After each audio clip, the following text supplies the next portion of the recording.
in this month's May superintendent report, which is also published on the website you can find. I do want to announce we hired a new truancy officer, Mr. Scott Maple, for the district. He brings with him over 20 years of experience in law enforcement in various capacities that demonstrate his dedication to public safety and community engagement. He's been very visible in all the schools on a regular basis. In the new truancy officer position, he is housed right at the SEU office. He is very reachable through the radio, and he has his own phone extension now. And also with that, I'm working with him to keep data on all the house visits he does and the reasons. And he's already making a huge impact in going out to schools, students' houses, and talking to parents and forming a relationship. He's just at talking to faculty members and administration. He's doing a fantastic job in making a difference on the truancy that we've seen over the past few years. So I want to welcome him to the SAU 6 team. Also, I just want to announce that Mr. Rick Elliott, who's currently the assistant principal at the high school, is taken over as the new curriculum director. Mr. Elliott brings 28 years of experience in education, has a strong background in instructional leadership, and a deep commitment to academic excellence. He is also a proud graduate of Stevens High School, as well as our new truancy officer, also a former graduate of Stevens High School. Mr. Elliott, he holds a master's degree in educational leadership from Keene State, is a national board certified teacher in mathematics, and so I'd like to welcome him to the SAU 6 team as well. Beyond that, you got your typical reports sent out from all the school administrators across the district.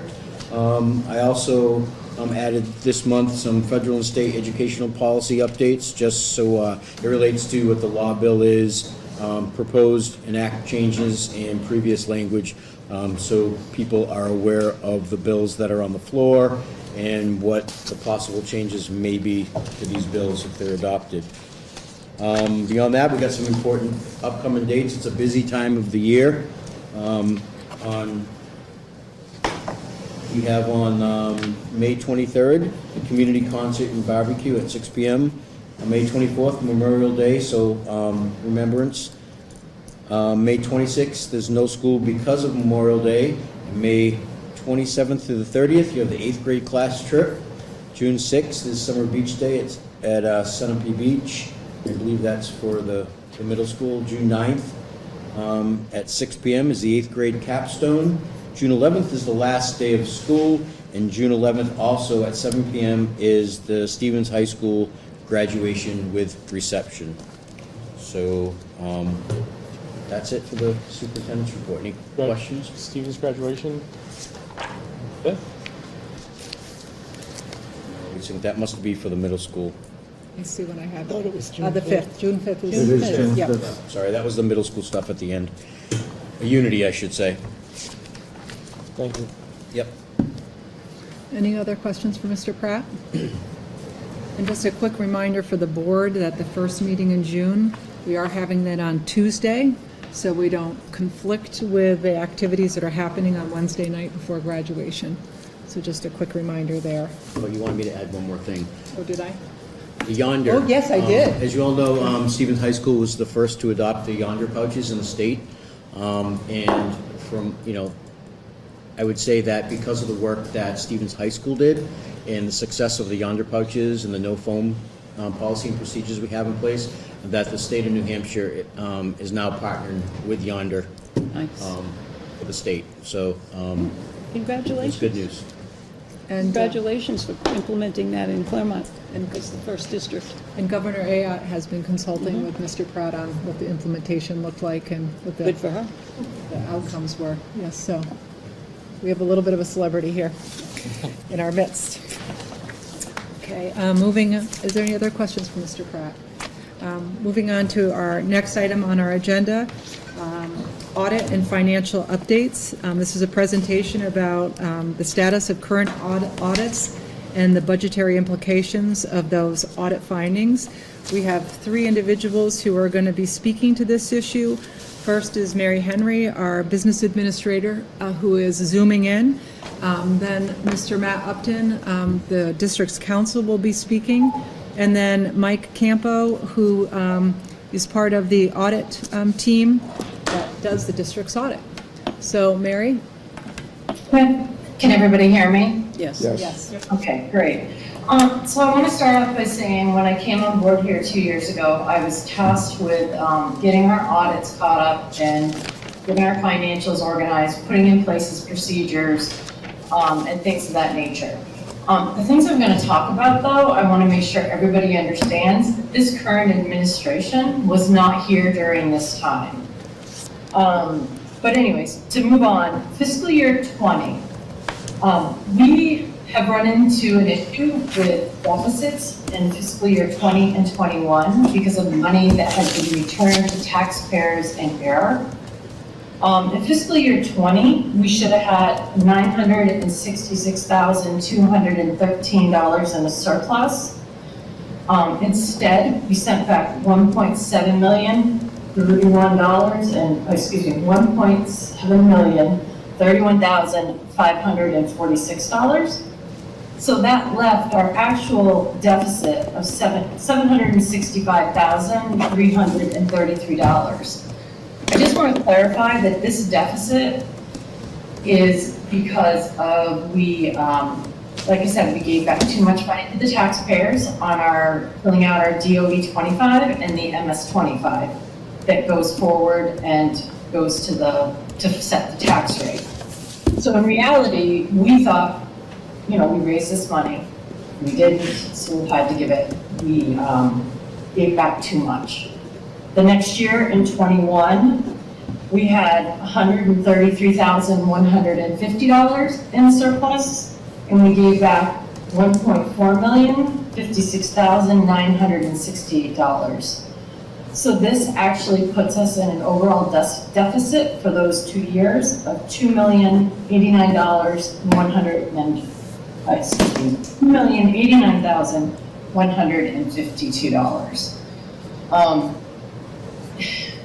just want everybody to understand that procedures have been put in place for this not to happen again.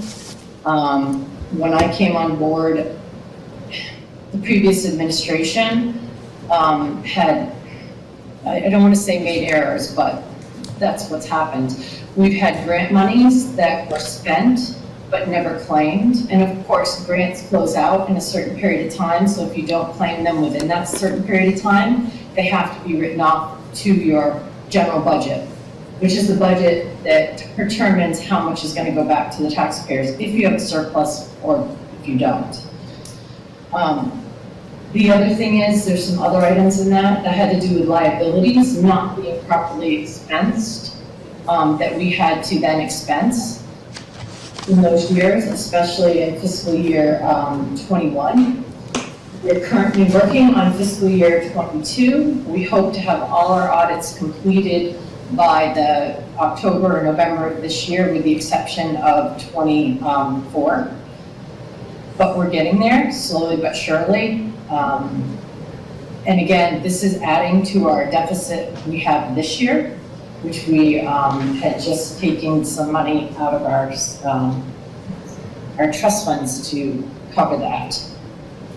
Again, I want everybody to be clear that this is a previous administration's situation, but right now I'm fixed on or concentrating on solving the problem, not placing blame. Because at this point it is what it is, and we have to find a way to deal with it within Claremont.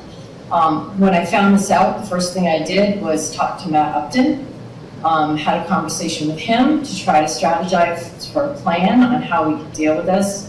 Info has been great to work with. Going through this audit process, trying to go back in time. It's been a team effort between the auditors and my department to make this happen. I want to say that without Lori Mori in there, I wouldn't have gotten as much done as we have. But at this point, like I said, it's a little over $2 million deficit on those years that we did not, we gave back in error. So, Matt, do you want me to turn it over to you, or? Sure. Yeah, I think it's important to say, first of all, I want to thank Mary Henry and Michael Campo, because they're the ones who, as unfortunate as it is in having this deficit, they're the ones who discovered it. And I also want to be clear that to the public and the board, this was not on Mary Henry's watch or my watch. This was something that was inherited, and we've worked very hard to make sure that we have things in place so this does not happen again.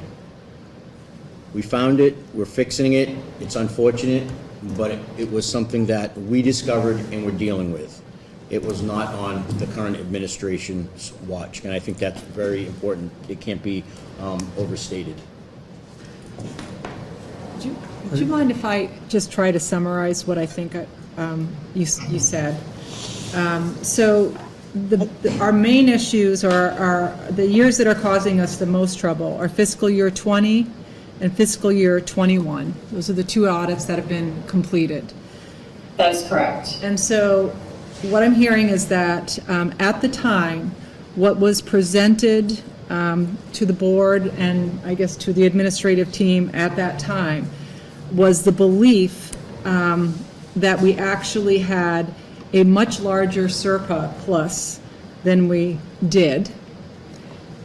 That's correct. And so we gave back to the taxpayers money that we didn't actually have to give. That's correct. And So offset the tax rate. largely to reduce the tax rate, largely because grants that we were expecting as revenue were not submitted appropriately for. Do I have that? Reimburse, correct. Reimbursed for, because the way, now, it took me a long time as a board member to kind of understand, and I still futz around a little bit with this, but, so, is it correct that we have to spend the money for the grants before we submit for reimbursement? Yes, yes. And at the time when I came on, we were 18 months behind on some of our grants on claims. So it was, Yes, it so what wasn't good. Yeah, so what happens when we're dealing with grants? Like you said, the school says, okay, we want this, they approve it, okay, yes, you get approved for this project. The school pays for it. If you do not submit for reimbursements, you do not get that money from the grants. So what happened is that we were spending the money and we weren't resubmitting to the state so they could reimburse us for the money spent. So that money came out of the local budget when it should have been. Allocated to a We should grant. have gave our receipts and everything to the state. They would reimburse us for that. That did not happen. So I don't know if the question, I'm sorry.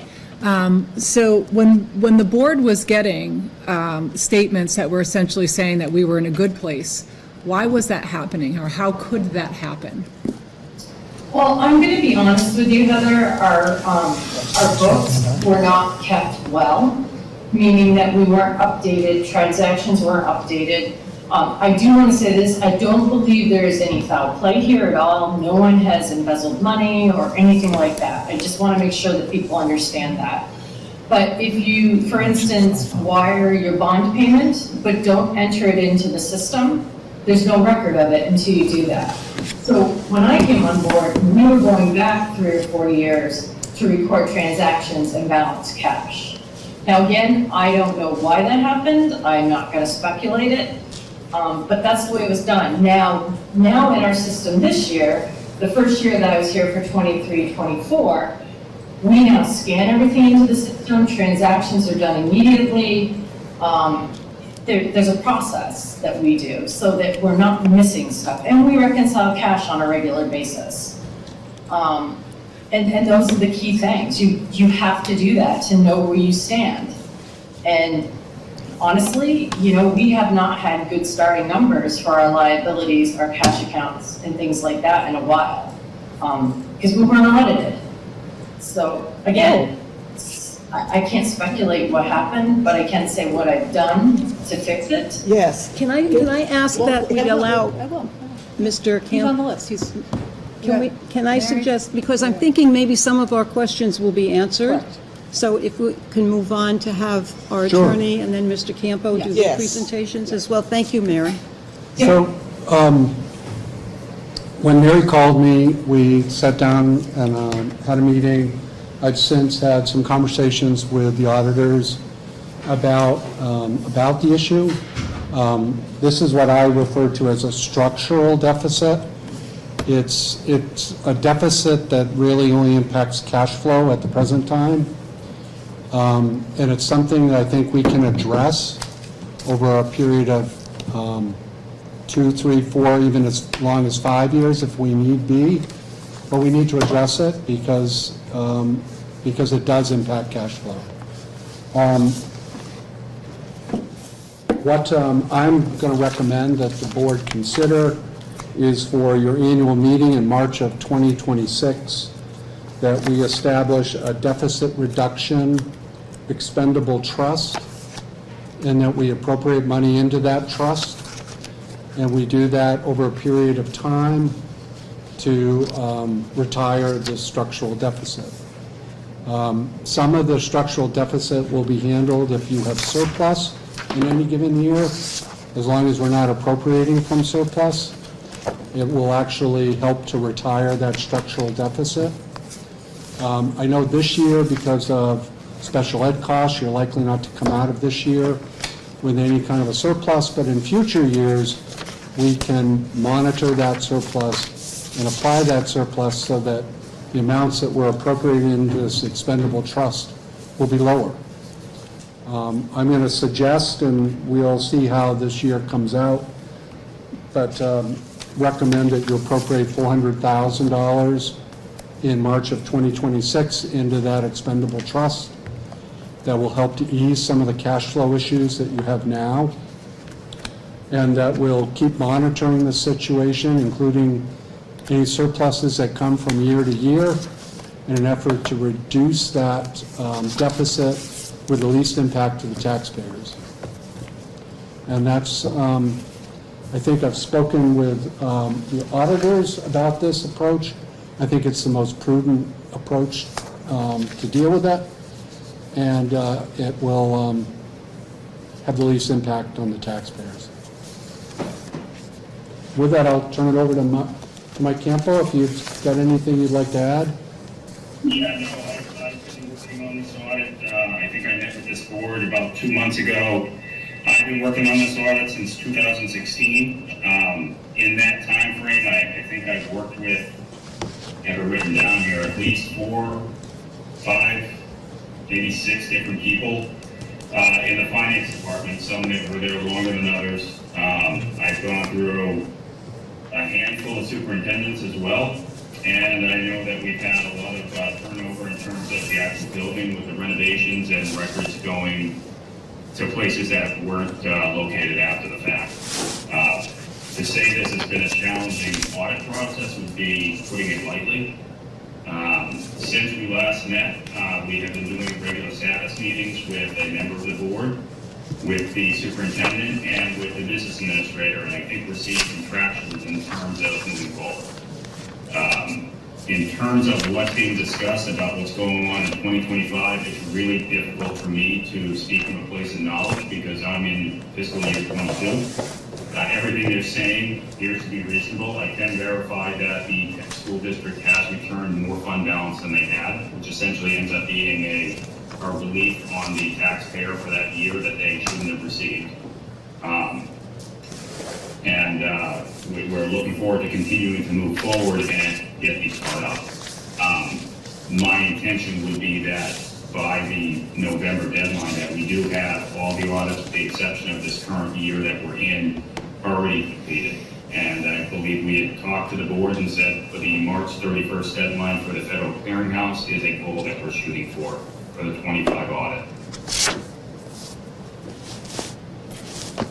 Is there any questions for Mr. Campo?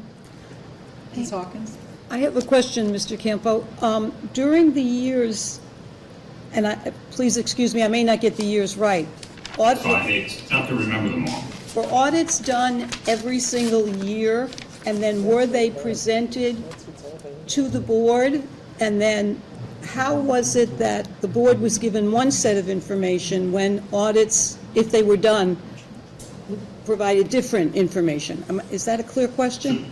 So Let me ask a follow-up question. What records were you provided? Because I'm unfamiliar with the records you were given. I wasn't on the board at that time. We've had issues with the business office in the past, and I think you'll find them in the comments that we've issued, that there wasn't regular budget to actual reports provided to the board. This was something that goes back to 2016 and beyond, where they weren't being presented, the board members weren't being presented with budget to actual comparisons on the expenditure side or the revenue side. The reason why this is important is that as you're going through the year, you want to be able to, as a board member, as a decision maker, be able to look and say, all right, how are we trending in our different functions? Are we going above?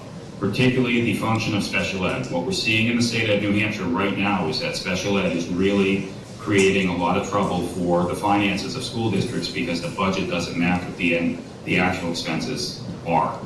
As a result, what we have in some school districts is that they wait on the results until midway through the year, 3/4 of the year, and as a result, they overspent that line, but they haven't had the opportunity to maybe pull back on areas that were maybe a little more discretionary than special ed spending.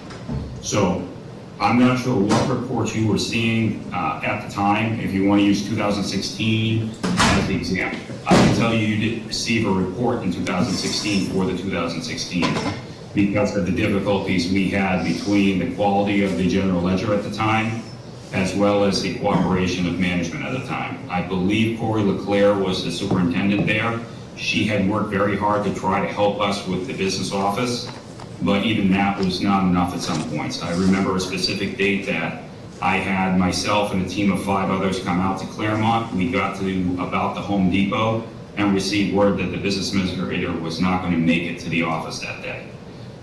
With some of us traveling as far as Laconia, Londonderry, Concord, you can imagine the frustration when we have a team ready to go and we were unable to really accomplish much that day because the centerpiece of the finance department was unavailable. So I guess the long-winded answer is you were not getting audit reports on an annual basis, and it had a lot to do with the quality of the records and at the time, the finance department as a whole. There was some improvement and we had some traction, but then there was another change. I think every time we kind of got some momentum behind us, we ended up with the change in leadership and we were put to the side in terms of our ability to do the audit. For us to do an audit, we need to have the audit records, and there's really no way for us to walk into a business office and be able to acquire that without somebody to facilitate the transfer of records. So if I may follow up with that, so the years that you referred to were the FY 20 and 21, when the surplus and what was given back or numbers did not match. Audits were not done that year, those years for 20 and 21, or they were done, but they're just done now, but they were not done at all. And the information that was provided to the board who were in these seats at that time was incorrect. Am I correct in that? It's tough. I can tell you there was no audit that was available at that time frame. Right. Because it was still in process. As to the quality of the records you received, I'm unfamiliar with what you had received. Okay, thank But you. based on the records I looked at to perform the audit, I would say there's a fair chance it was not accurate. Thank you. Mr. Sprague? Yeah, we received detailed records, they just weren't right. They're not accurate. Yeah, I mean, That's what he just said. we operated on what we were given, and the fact that you're given information that shows there's a surplus, we have no recourse as a board other than to believe that people we've hired to do the job. Hey, Frank, can I ask if those were in a Excel form or were they in a report form from the system? Everything was in Excel. Everything was in Excel. See, and again, that's why I give you the reports out of the system. Yeah. I mean, and there was things that weren't entered yet. So, I mean, on both sides, that could have been the problem, like Mike had talked about, the records not being well kept. That for me is number one that we need to have. Without that, we have no idea where we stand, and it's just, anyways, like I said, I just wanted to ask you if they were in Excel or if they were from the system. I don't know if they were transferred from the system to Excel. They could have been. they looked identical to what we get from you. Okay, But that's, I mean, in spreadsheet form, so I don't know. okay, probably it was dumped in, but again, I can't guarantee the accuracy of the numbers that were Right. given to you, so.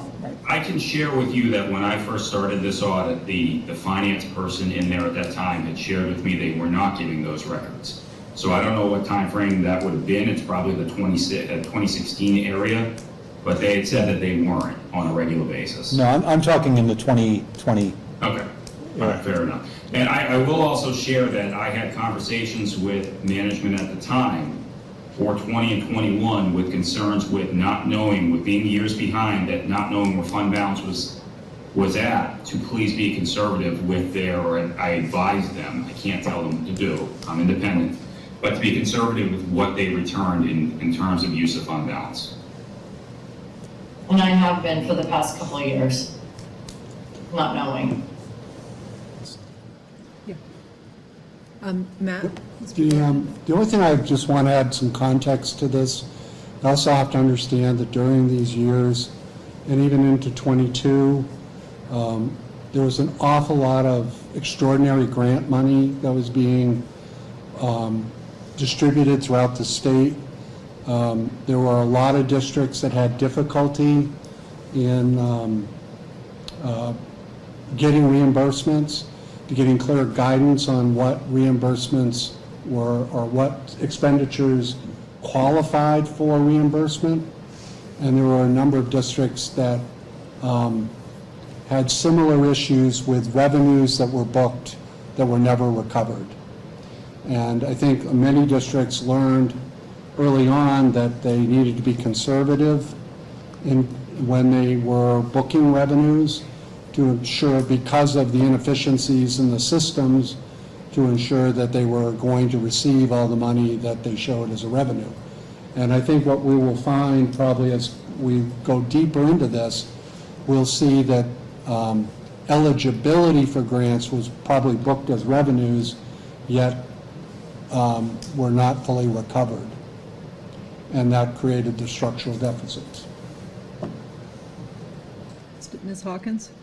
In my opinion, based on what I'm hearing and what you're saying, it sounds like we didn't even apply for grants, whether they were clear-cut or whatever, and it sounds like there was not a competent, in my opinion, leadership team. I can't speak to... that's my opinion. Yeah, That's I all I'm can't saying. speak to the I know. competency of anybody, And but I can say that I think there was a lot of inefficiency. To be fair, there was a lot of inefficiency in how these grant funds were being handled because of just the sheer numbers that were involved. Some of these ESSER grants were multi-million dollars, and the structures and systems needed to process that at the state and federal level just didn't exist. And they've had their own issues processing. I'm not saying it's an excuse. I'm just saying that there are other districts that had similar issues, maybe not to this extent. degree? What's that? To this degree? There are some districts that have had it to this degree, but I'm not sure, without having personal knowledge of their reasons for deficits.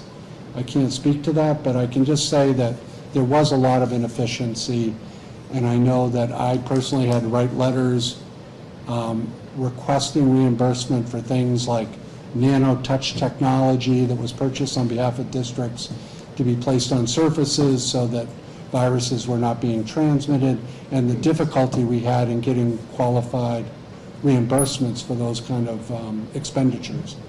Did that happen in Claremont too? Were you writing letters to clarify? No, I didn't. Okay. I was never asked for All anything. right, thank you. And I just want to chime in on that too. I mean, you should not be spending money unless you have an activity that's been approved by the state. So, I mean, ESSER was a little bit of a different situation. It was the only grant that you could go back in time to write an activity for something you may have already purchased, which is not normally how the grant process works. It's usually you have to write the activity, get it approved, and from the date of approval, then you can spend the money. But ESSER was one of those just anomalies that you could go back in time and do that. Now, again, I don't know if that's what happened in some cases. They thought something could get covered and then it wasn't. But I know I reconciled all of ESER 2 and ESER 3 myself, because I had to, number one, because everything was so far behind in claiming, I needed to make sure, but I also know we overspent some of those lines as well. So, some of those activities, because again, we weren't making regular claims to make sure that our monies hadn't been overspent. And budgets weren't entered into the system, and the account numbers they were using, we had like 4 different places for an ESER 3 to look for, that's why our system is different now. The state actually came in and audited us and said that they're happy with the way we're doing it, because we're keeping things separate from the years and the account numbers for each activity we do. So it makes it much easier to make a claim than trying to look through 3 or 4 different sets of account numbers to find it. So. Ms. Crawford, do you have a question? Can I just say one last thing? May I? Yes. This reinforces the requests that we make for budgeted to expended, actually expended reports at our monthly board meetings. And I'm glad to see that we're going to be on top of it with those reports. That's it. Thank you. If I was a taxpayer, I think I know the answer to this, but it would be helpful to hear, why isn't this a criminal act? Normally, when you're talking about criminal acts, you're talking about activity that benefits an individual, like stealing. There's no indication from what Mary has indicated or Mr. Campo has indicated that there was any criminal activity. It was just, I think, that there were revenues that were accounted for that were never received, creating a compounding structural deficit. And I think these years were, just to reiterate what Mary was saying, so the public knows, is that ESSER was the COVID money that we were getting. And Claremont got probably more than almost any district in the state, so that probably contributed a little bit too. Anything? It's a mystery, Ms. Crawford. Any other questions for either Mary or Mr. Campo or Mr. Upton? Okay, thank you very much for coming. Greatly appreciated. Thank you. Thank you. Is this going to be open for discussion now? If you'd like, yes. you I would can like. Speak. I'm not looking to apportion blame. It's all in the past. My son is graduating, I hope, on June 5th, and if it wasn't for Mr. Pratt, he wouldn't have been graduating. I would have had to pull him out of school. I would have had to do homeschooling. However, having said that, we're talking about the 2021, and then we got to do 22, and then we got to do 23, and then we got to do 24. A few months ago, less than a few months, I've only been here 2 months. We were talking about $1 million, and it was $1.5 million. Now it's $2 million. We've been given verbal assurances repeatedly that procedures are in place. I have to wonder if verbal assurances weren't given in 2011, 12, 13, 14, on and on and on. I wouldn't be doing my job if I went forward on verbal assurances. I've asked other board members, have you ever seen any of these procedures? No. So I think we got a boat with a lot of holes in it, and we're being told, row faster to get out to deeper water. We haven't even quantified how bad things are. We're using trick names, structural deficits. It's a shortfall. It's a lack of money. You can call it structural, fluid, anything you want. We're still asking the taxpayer to suck it up. I don't think any of the board members would be doing their job if they go forward this way. Especially, it may get to the point where we have nothing else. But the first thing to do is not to dump it on the taxpayers. That's the last thing we should be doing. And you say, well, why isn't this criminal? Well, at some point, whether it's actually criminal in the legal sense, or it's just criminal that the management, board members, administration, everybody else, at some point, and it seems like it goes back to at least 2011, there's been no management. So I don't see how we can throw this on the taxpayers with good conscience. We're creating a trust account for deficit reduction to retire to the debt, which we will monitor for the least impact on the taxpayers. We're putting it on a credit card, and we're asking Daddy to pay the bill. So, Bill, can I speak to that, Heather? Sure, yeah. Okay, I strongly disagree on this, and I disagree on it for a couple of reasons. We're using terminology that is exactly what it is. If we did get the money to begin with, the errors were made when it went back to the taxpayers. So honestly, the taxpayers already raised this money. The difference is it went back to them and it shouldn't have. So to say we're putting the tax burden back on them is not true. We now are looking at this and going, well, we're $2 million short, and we can't manage cash flow if we don't have that money. So it's not, I guess I don't look at it that way. And I will say to you, I've been here 2 years, and I value my reputation as a business administrator. And that's why I'm here, to fix this. You know, I had a great VA that was my mentor that always said to me, own the fix, not the problem. In reality, this was not a problem I was aware of until I got here. And since then, I have made changes within our department and worked very hard to make sure everything is being reported properly in the system. So, again, you know, Bill, I respectfully disagree on some of this. I feel we are doing an outstanding job right now. Yes, we still have work to do, but I said when I took this job, it took you a while to get here, it's gonna take you a while to get out. And we are working very diligently to make that happen. You know, the first year I was here, I was down a man because we, anyways, can't go into that on here, but we were down a person. We struggled. We have worked hours, countless hours doing this. So, again, Chris Pratt, Mike Campo, Matt, I've worked closely with these people for a while. Matt Upton, I've known for years, and he knows who I am. I've known him probably, what, 14 years? It's not personal. Well, it is That- to Mary, certain things Mary- when you make a statement like that. hold on. It's- I'm not treating you like anything. I think you're great. I think you're extremely hardworking. I think you have an impossible situation here. Okay. And I don't want to direct this, I don't even want to have back and forth with you. That's Thank why I kept my eyes on Heather the entire time. I heard what you said, Thank you. and I've only been here, I have the least experience in this whole situation. But it's not just ESRA. And who knows how far this goes, but I know it at least goes to the GED and HiSET program too, because we heard the same thing. You budget based on grants, and nobody puts in the money to get the grant.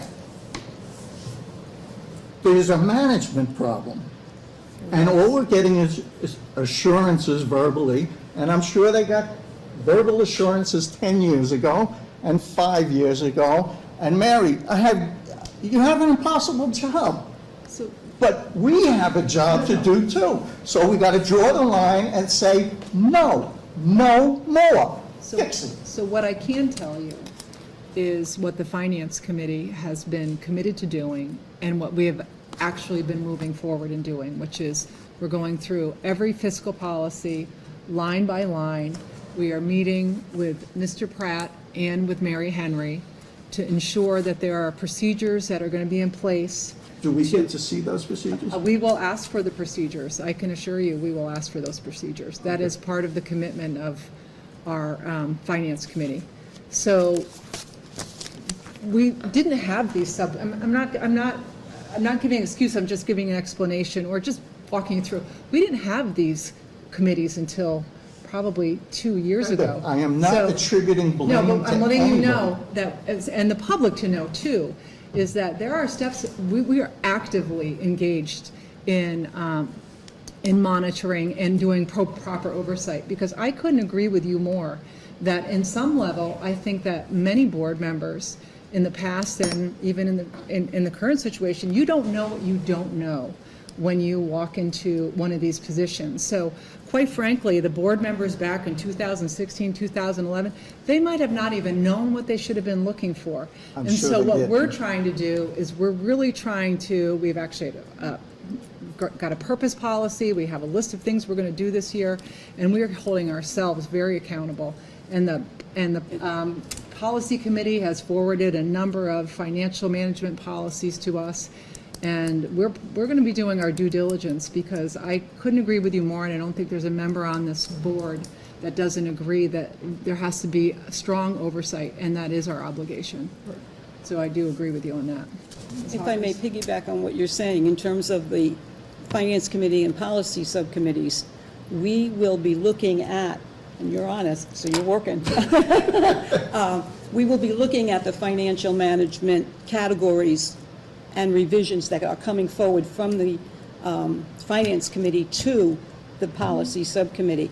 And we will be looking for dates, we will be looking Accountability. for items on the pre-populated agenda, and also, we just talked about this today, adding the procedures as Reference or- and reference, as a reference to the policy, which will be on the website and very publicly available. So we are, I agree, we're working very hard. Yeah, taking it seriously, yes. Arlene and I had a very, very spirited discussion before we came here, and I didn't feel comfortable leaving the room until I asked her for a hug. So we hugged and went on. Well, We'll have that's a more of little bit those too much conversations. information, maybe. Thank you very much. We're going to move on. You just tipped your hand there, Bill. Okay. And I just want to say to you guys, you know, I feel the same way, because this drives me crazy. I don't like things not, I just like things neat, and I like things in order.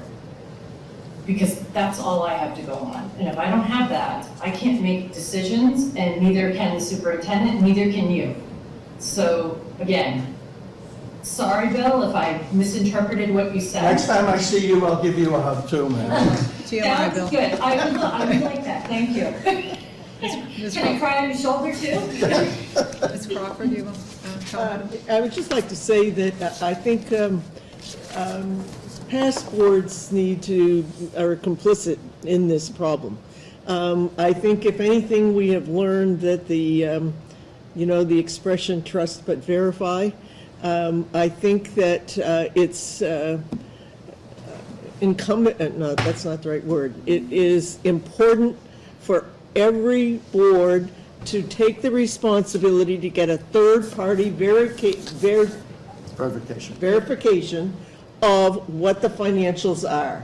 And they need an annual audit on a regular basis, and they should not go forward until they get it.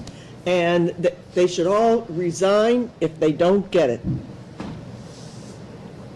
Mr. Sprague, do you have any comments? No. And just to tell you that the audit policy is being reviewed, and we are working to put teeth into policies throughout the policy manual. The policy is only as good as it's followed. Well, now it's going to be out It'll there. be a reference for board members. It will. In the future, which they did not have. Item number 3, revision of policy JBAB. Does anyone would like to, I asked to have this agenda amended to include this, and at our meeting earlier, we did develop a motion that we would like to present to the board. for the board's consideration and vote. And this meeting was a policy meeting? Yes. And then we had a follow-up meeting with with legal counsel. Should I make a motion first, or should I discuss what the can motion make will a be? Move in motion second, we can do Yes, it and then we during have discussion. discussion. Where's my little, my do it here? I make a motion to accept JBAS as revised and to to waive the first read for immediate approval. Would you like to second that? Mr. Madden seconds it? Open for discussion? Mr. Howard, you can start the discussion since you brought the motion forward. Frank whispered to me, waive the second read, so for Koski's This is the first read. notes. So, yeah, we, a few months ago, voted as a board to put JBAB back to policy committee to be revised to fit within new laws, new federal executive orders. And so we had been looking at a revised policy for a bit here and originally planned to present it at the first meeting in June to do a first read and have a second read June 16th. But because of the general assurances that are on our agenda tonight, which require us to sign that we're in compliance with a variety of different anti-discriminatory laws, we, under the advice of legal counsel, want to make sure that we're going to be able to get our funding. And so we want to make sure we can sign those, and that means pushing JBAB up before our initial intent for June, so that we can get our funding for next year. And so, yeah, I think I don't have any other little notes here. So could it go back to the Sure. to the motion Yep. and second it, Okay. which is to move to waive second read on To JBAB. adopt this evening. Ms. Hawkins? Basically, what we do when we're developing, revising, or withdrawing policies, as you know, we have the two readings, which we are suspending, and we are revising, no, I'm sorry, we are suspending our rules for tonight. It does not mean that but we need to move on in order to be able to not continue to be in the financial situation we have found ourselves in. This will help for this coming year.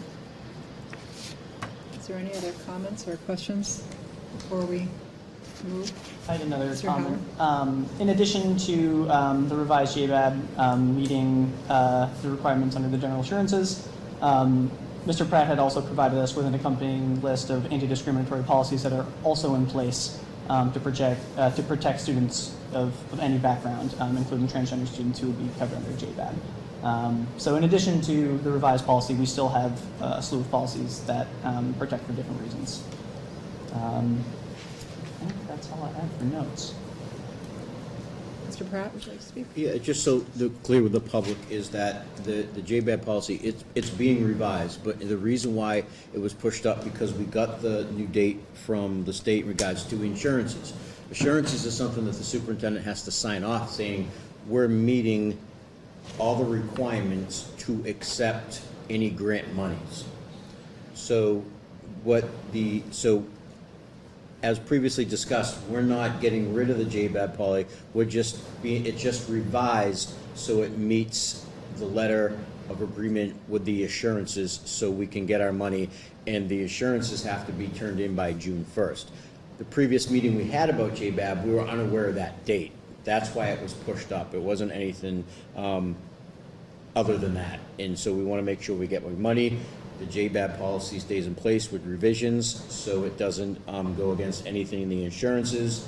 But we still have we still have the JBAB policy, but we also have the other policies that protect anybody. It's just allowing us to submit this by June 1st, which we didn't know of that date when we initially had the conversation with the 3 public. months, with a 3-month revision period Right. in March.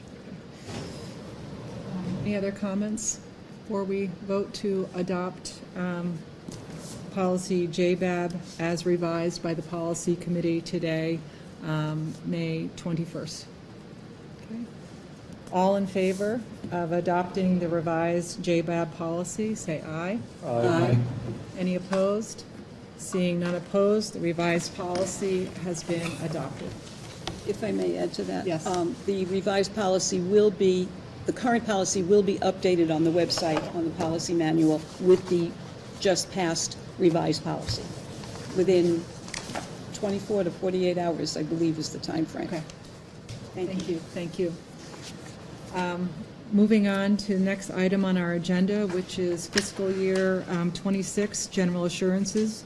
This is the document that Superintendent Pratt was just referencing, and we'll have a brief presentation by Mr. Pratt and Matt Upton, the district's attorney. Yeah, so I'll start real quick. So the revisions, so the public knows, it's a 16-page document. But in that 16-page document, it's pretty much as we have to comply to every page of this document to the point where we have to initial off every page. And it's just saying that the sub-recipients will comply with all federal statutes, administrative rules, and executive orders, including provisions protecting free speech, religious liberty, public affairs, the environment, and those prohibited discrimination.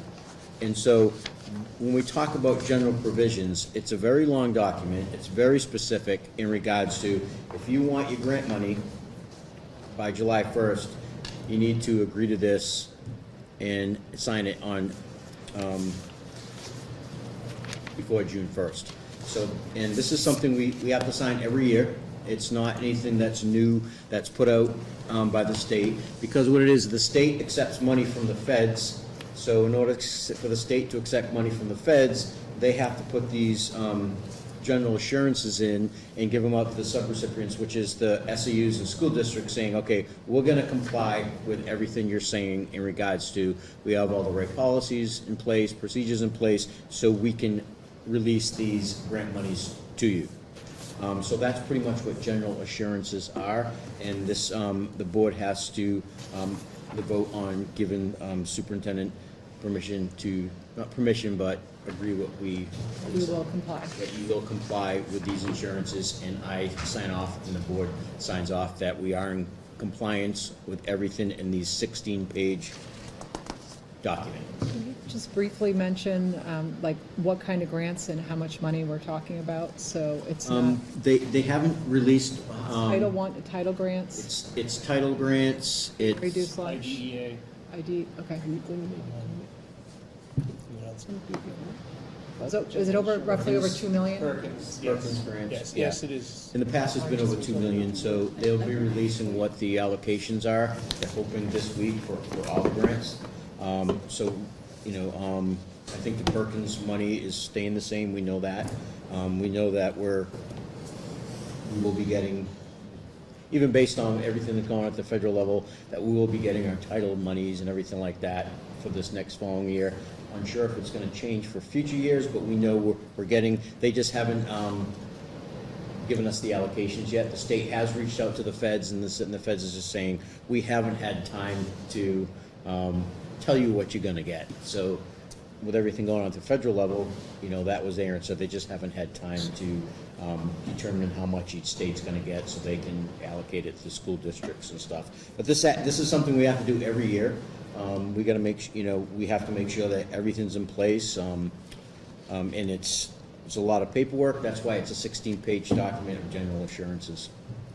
Mr. Upton, is there anything you'd like to add? Yes, I've also provided the board with a version cover letter that we're recommending our clients send with the signed general assurances that basically recognizes that there are a number of lawsuits that are in courts right now that may influence our future actions, and to just notify the authorities that we're mindful of those, and that we may or may not have to comply with those lawsuits in the future, and whatever rulings come down.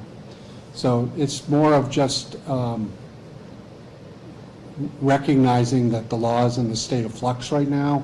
Some of these dear colleague letters and executive orders that are referenced in the general assurances may or may not be valid in the future, and we don't want our clients representing that they're going to follow something that may be deemed in the future unlawful. So I just suggest that you send the cover letter version 2 if, in fact, it's the district's desire to sign the assurances and send it in. Is there any questions before we make the motion, or Mr. Sprague?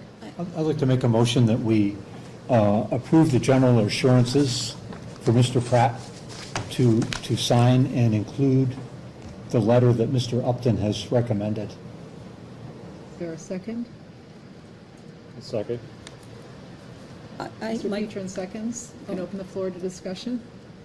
My question is, should we vote on the letter first and then vote on the general assurances? Or, I mean, is You it, can bundle it. I think you do it as one motion. is we can fine. do it as one? Sure. Is there any discussion from any members of the board, or any questions before we vote? Ms. Crawford? I would just like to say that these general assurances are a regular annual event,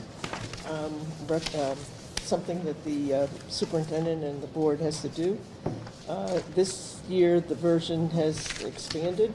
It includes more items than it has in the past, and I think that's where some of the controversy has come. And clearly, this board is not the only one. Obviously, in this letter that we're sending, there are several lawsuits that are being referenced. And so we're not alone in being in a debate about whether to approve these or not. And therefore, it's only the inclusion of this letter that I could support voting for this general assurance.